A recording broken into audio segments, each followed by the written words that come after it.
Question number 31। कौन सा राज्य भारत का शक्कर का प्याला कहलाता है? इसका सही आंसर होगा ऑप्शन डी, उत्तर प्रदेश। भारत का सबसे बड़ा गन्ना उत्पादक राज्य उत्तर प्रदेश है। इसके अलावा उत्तरांचल, बिहार, हरियाणा आदि राज्यों में भी गन्ना की खेती की जाती है। गन्ना एक नकदी फसल है जिससे गुड़, शक्कर आदि बनाई जाती है। ब्राज़ील के बाद भारत दुनिया का दूसरा सबसे बड़ा चीनी उत्पादक देश है। Question number 32। भारत में सोयाबीन का सबसे अधिक उत्पादन किस राज्य में होता है? इसका सही आंसर होगा option C, Madhya Pradesh. Soybean का वैज्ञानिक नाम ग्लाइसिन मैक्स है। भारतीय भोजन में वसा का मुख्य स्रोत तिलहन है, जिसकी आपूर्ति मुख्यतः सरसों, सोयाबीन, अलसी, तिल, अरंडी आदि से होती है। शाकाहारी भोजन में सोयाबीन की तुलना मांस से की जाती है क्योंकि सोयाबीन से बहुत अधिक मात्रा में प्रोटीन की प्राप्ति होती है। Question number 33। निम्नलिखित में से किस फसल की रोपाई की जाती है? इसका सही आंसर होगा ऑप्शन बी, धान। छत्तीसगढ़ राज्य को धान का कटोरा भी कहा जाता है। भारत सहित एशिया एवं विश्व के अनेक देशों में धान की खेती की जाती है। विश्व में मक्का के बाद धान ही सबसे अधिक उपजाई जाने वाली फसल है। Question number 34। सबसे ज़्यादा गेहूं कहाँ पैदा होता है? इसका सही आंसर होगा option A, Uttar Pradesh.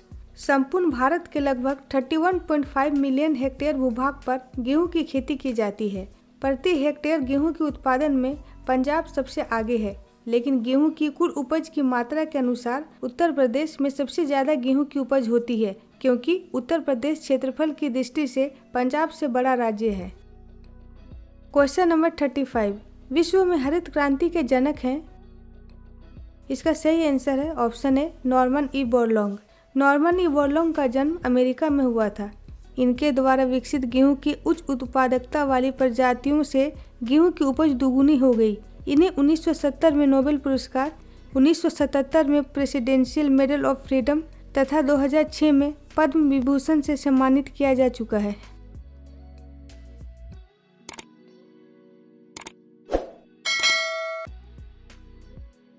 Question number 36।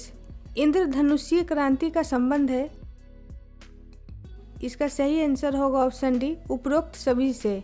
28 जुलाई 2000 ईस्वी को केंद्र सरकार ने नई राष्ट्रीय नीति की घोषणा की। इस नीति में इंद्रधनुषीय क्रांति का वर्णन किया गया। इस क्रांति में प्रत्यक्ष या अप्रत्यक्ष रूप से देश के कृषि क्षेत्र के विभिन्न क्रांतियों जैसे हरित क्रांति, श्वेत क्रांति आदि के अलावे खाद्यान्न श्रृंखला क्रांति को शामिल किया गया। Question number 37। सदाबहार क्रांति भारत में कृषि उत्पादन बढ़ाने के लिए प्रयोग में लाई गई। इसका सही आंसर होगा ऑप्शन बी, एम.एस. स्वामीनाथन द्वारा। प्रमुख कृषि वैज्ञानिक एवं राष्ट्रीय किसान आयोग के अध्यक्ष एम.एस. स्वामीनाथन द्वारा 25 जनवरी 2006 को कोयम्बटूर में एक व्याख्यान में इस क्रांति के बारे में बताया गया था। इस क्रांति का लक्ष्य कृषि के समग्र विकास से संबंधित है, जिसमें देश के सालाना खाद्यान्न उत्पादन को दोगुना करने का लक्ष्य निर्धारित किया गया है। Question number 38। स्वतंत्रता प्राप्ति के बाद से भारत ने सर्वाधिक प्रगति की है। इसका सही आंसर होगा ऑप्शन डी, गेहूं के उत्पादन में।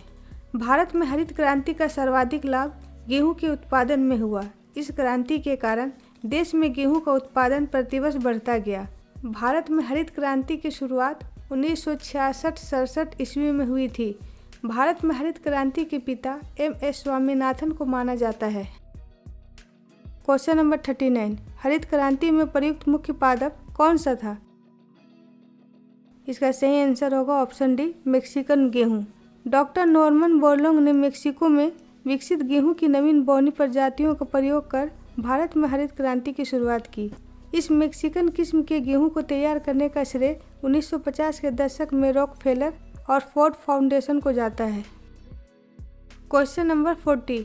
हरित क्रांति से गहरा संबंध रहा है?